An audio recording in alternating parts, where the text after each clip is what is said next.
Close your eyes. Imagine waking at 3 a.m. to a weight on your chest, a breath against your neck. You can't move, can't scream, and then you see her. Pale skin, eyes like smoldering coals. She leans in, and you realize this is no dream. This is a succubus. For thousands of years, every culture has feared her. The Babylonians called her Lilichua, winged demon who stalked pregnant women. Medieval monks wrote of succubi stealing semen to birth demonic hybrids. Even today, victims describe identical encounters: paralysis, euphoria, and a soul-deep exhaustion, come dawn. But what if she's not just a monster? Psychologists say she's our shadow, self-repressed lust and guilt made flesh. Feminists reclaim her as a symbol of outlawed desire. And now, she's everywhere, from horror games to #me to metaphors. So ask yourself, is the succubus a warning or a confession? The truth is far darker than you think. The succubus, a figure of profound fascination and dread, represents a female demon or supernatural entity traditionally believed to seduce men in their dreams. This report comprehensively examines the archetype's multifaceted nature, tracing its origins from ancient Mesopotamian and Jewish folklore to its complex manifestations in contemporary popular culture. Historically, the succubus served as a supernatural explanation for distressing nocturnal phenomena, such as sleep paralysis and wet dreams. Over centuries, its portrayal has evolved from a purely malevolent entity, often linked to witchcraft and the corruption of faith, to a more nuanced and even sympathetic character in modern narratives. This transformation reflects evolving societal attitudes towards female sexuality,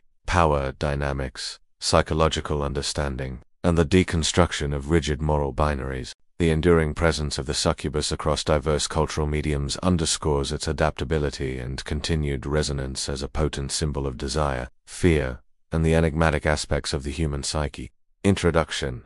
The enduring allure of the succubus. The succubus, a figure steeped in mystique and nocturnal terror, has captivated human imagination for millennia. At its core, the term succubus denotes a female demon or supernatural entity that appears in the dreams of males, primarily to engage in seductive acts and sexual activity. This fundamental definition establishes the basis for understanding the entity's interactions with humanity. The English word succubus entered common parlance in the late 14th century. Its linguistic roots are firmly embedded in late Latin, deriving from succuba, meaning. This in turn stems from succubere, a compound of sub and cubra. This etymological lineage directly references the implied sexual position of the demon relative to the sleeping male, suggesting that the succubus lies beneath her victim.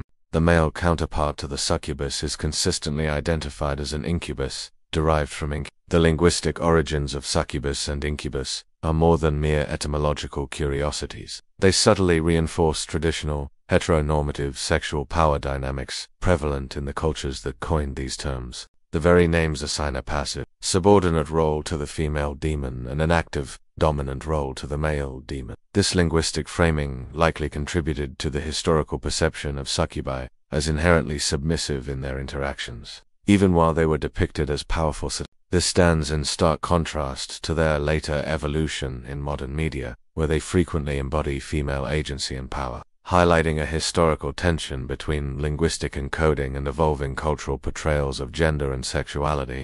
This report undertakes a comprehensive examination of the succubus archetype, delving into its historical, mythological, psychological, and cultural dimensions. The scope will meticulously trace its evolution from ancient folklore to its pervasive presence in contemporary popular culture, illustrating its remarkable adaptability and enduring relevance. The succubus, as an archetype, serves as a potent symbol, reflecting deep-seated societal attitudes toward sexuality, female agency, temptation, and the profound human fear of the unknown. Its persistent appearance across diverse narratives underscores its significance as a cultural touchstone that continues to provoke thought and fascination.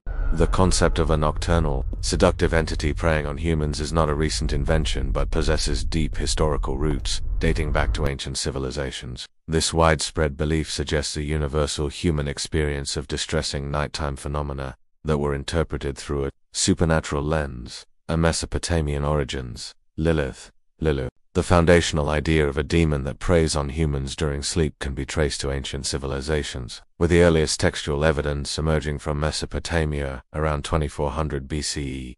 A pivotal precursor to the later succubus figure is Lilith, a prominent entity originating in ancient Mesopotamian mythology. Her complex mythology provides a crucial link to the development of the succubus archetype. In Babylonian demonology, the existence of similar male and female spirits, Lilu and Lilichu, is well documented. The ancient name Lilith itself derives from a Sumerian word for female demons or wind spirits, specifically the Lukyu and the related Ardatlu. Ardatlil is particularly significant, described in cuneiform sources as the ghost of a young woman who died without experiencing sexual fulfillment or marriage, leading her to attempt to seduce young men. These spirits were believed to typically target young men, acting as demonic seductresses due to their grief and desolation. Their role is explicitly compared to that of a succubus. The Lilku was a seductive, murderous demoness known from Babylonian mythology, often associated with desert lands and open country, and considered dangerous to pregnant women and infants. With breasts filled with poison rather than milk,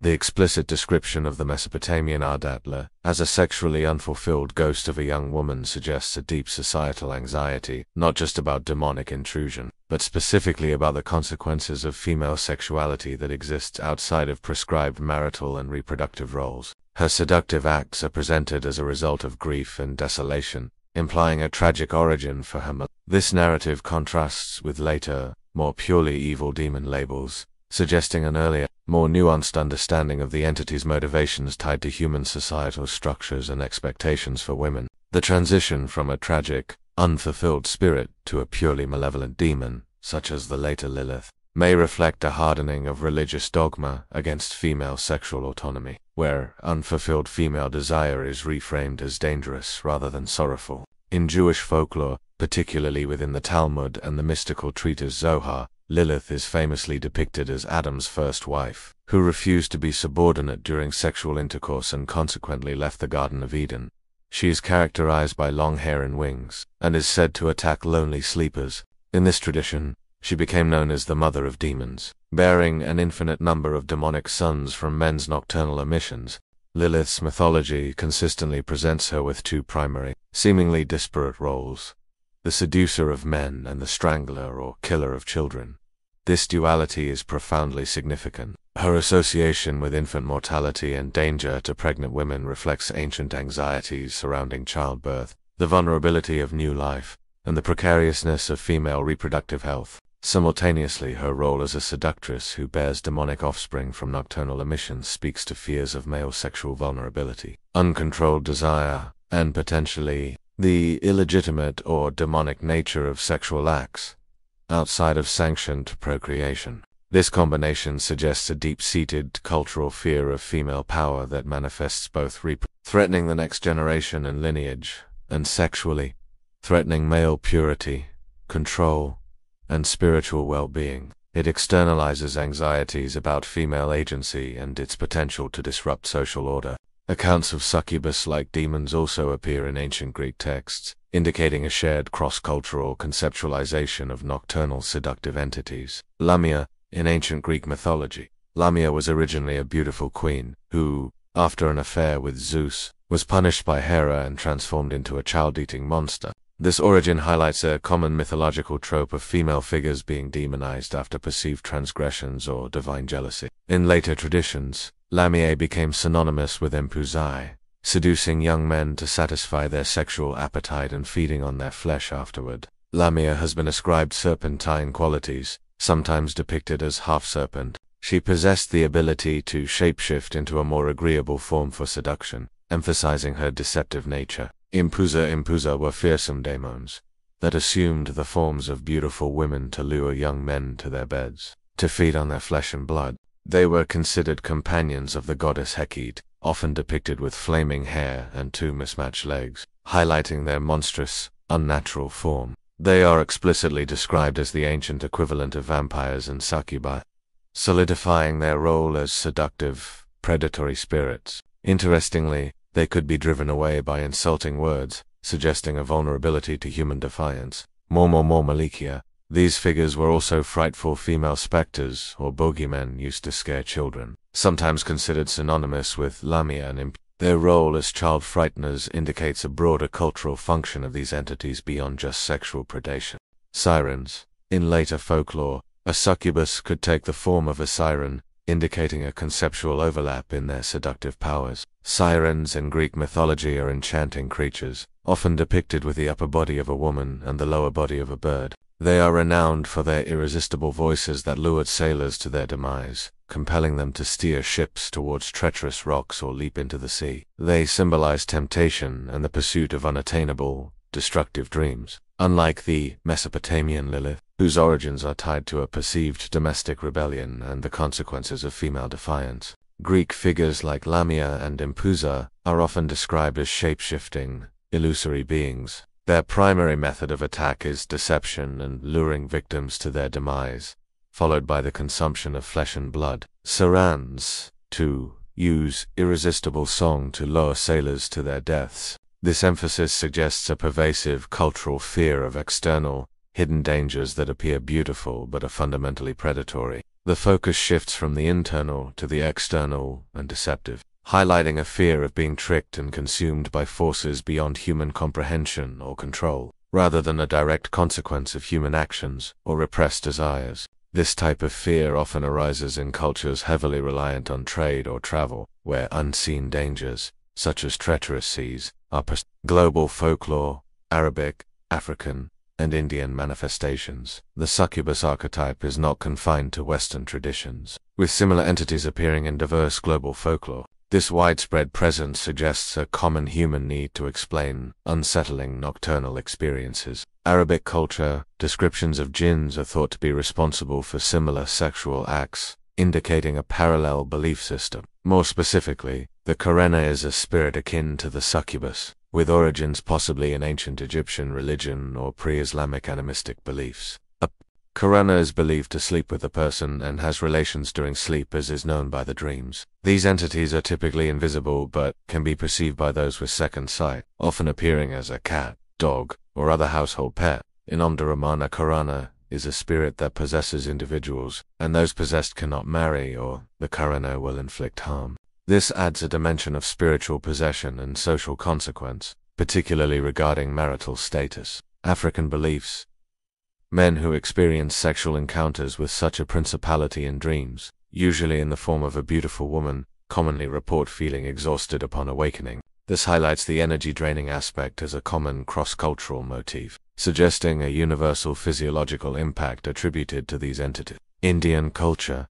In India, the succubus is referred to as Yakshinis are attendants of the Hindu god of wealth, Kubera, and are considered guardians of hidden treasure. They are depicted as beautiful voluptuous females with wide hips, narrow waists, broad shoulders, and exaggerated spherical breasts. Notably, Yakshinis are believed to provide gratification to the senses due to their extreme beauty and power to delight the body, suggesting a less purely malevolent or even benevolent aspect compared to Western succubus. The consistent presence of succubus-like entities across diverse cultures, such as the Arabic Karana, African dream entities, and Indian Yakshini, strongly suggests a universal human experience of nighttime phenomena, including sleep paralysis, wet dreams, or vivid nightmares that are then interpreted through a supernatural lens. However, the specific attributes and implications vary significantly.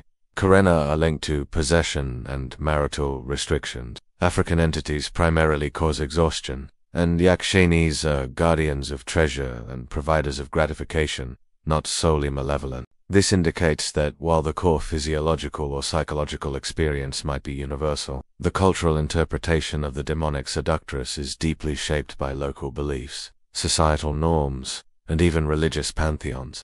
This leads to diverse manifestations that reflect unique cultural anxieties and values beyond just fear of sexual predation, demonstrating how shared human experiences are filtered through distinct cultural frameworks. The Yakshini example, in particular, introduces a less purely malevolent and more complex, even beneficial, aspect to this seductive female entity, diverging from the Western demonic portrayal. Characteristics, powers, and interactions in traditional folklore. The traditional understanding of the succubus delineates a specific set of characteristics and powers that define its interactions with human victims. These attributes paint a picture of a seductive yet dangerous entity. Seduction, dream manipulation, and energy drain. Succubi are fundamentally female demons whose primary mode of operation is to appear in dreams and seduce men, typically engaging in sexual activity. This establishes the core nature of their interaction. Their most significant power lies in their ability to seduce and drain energy or life force from their victims through intimate contact, particularly during sleep. This vampiric aspect is crucial to their malevolent nature. The consequences of these interactions are severe. The act often leaves the victim weak, exhausted, or even dead. Repeated interactions can lead to a rapid deterioration of the man's mental and physical health, potentially resulting in his death if the succubus continues courting him for a prolonged period. Succubi possess the ability to enter and manipulate dreams, engaging in seduction and feeding off the target's energy within this altered state of consciousness. Victims may be completely unaware they are being attacked, or experience distressing sensations like suffocation or a draining feeling. Some legends even suggest that succubi do not need to be physically present in the manus room to attack. They can simply enter men's dreams to absorb vital energies, leading to erotic dreams and deep sleep paralysis. Folklore also describes instances where men are forced to perform, adding a dimension of forced sexual activity beyond simple seduction. The increasing emphasis on dream manipulation and the ability to attack without physical presence suggests an evolving cultural understanding of the human psyche and the nature of sleep. This shift from purely physical assault to psychological and energetic draining within dreams points to a growing recognition of the vulnerability of the mind during sleep,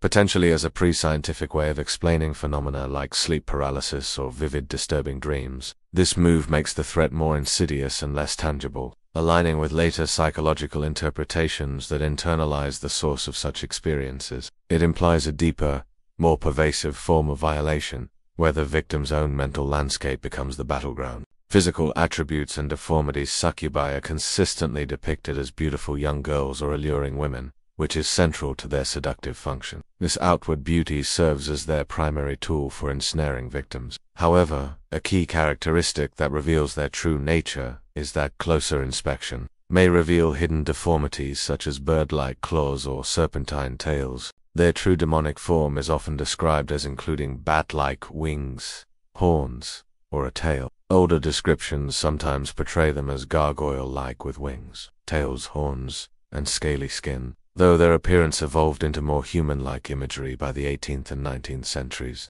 reflecting changing aesthetic and narrative preferences. They are frequently portrayed as immortal demons, possessing the ability to take on any desired appearance, making them highly skilled in deception and infiltration. The consistent portrayal of succubi as outwardly beautiful yet possessing hidden, monstrous deformities, such as claws, tails, or horns, serves a crucial symbolic function across cultures. This duality warns against superficial allure and emphasizes that what appears desirable can conceal a dangerous, monstrous reality. It directly links to the theme of temptation.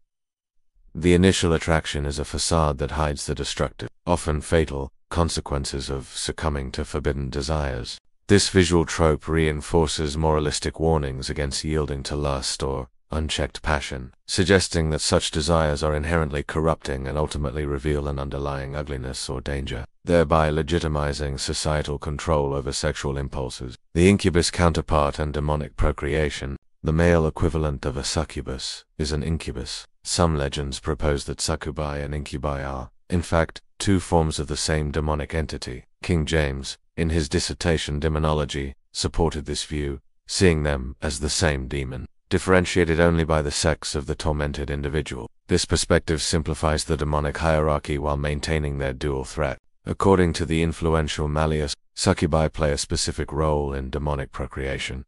They collect semen from the men they seduce. This collected semen is then used by incubi to impregnate human females, providing a theological explanation for how demons could apparently sire children, despite the traditional belief that they were incapable of natural reproduction. The hybrid offspring resulting from such unions are known as captivates. These children were often believed to be born deformed or to possess increased susceptibility to supernatural influences, further solidifying the negative connotations of these demonic encounters.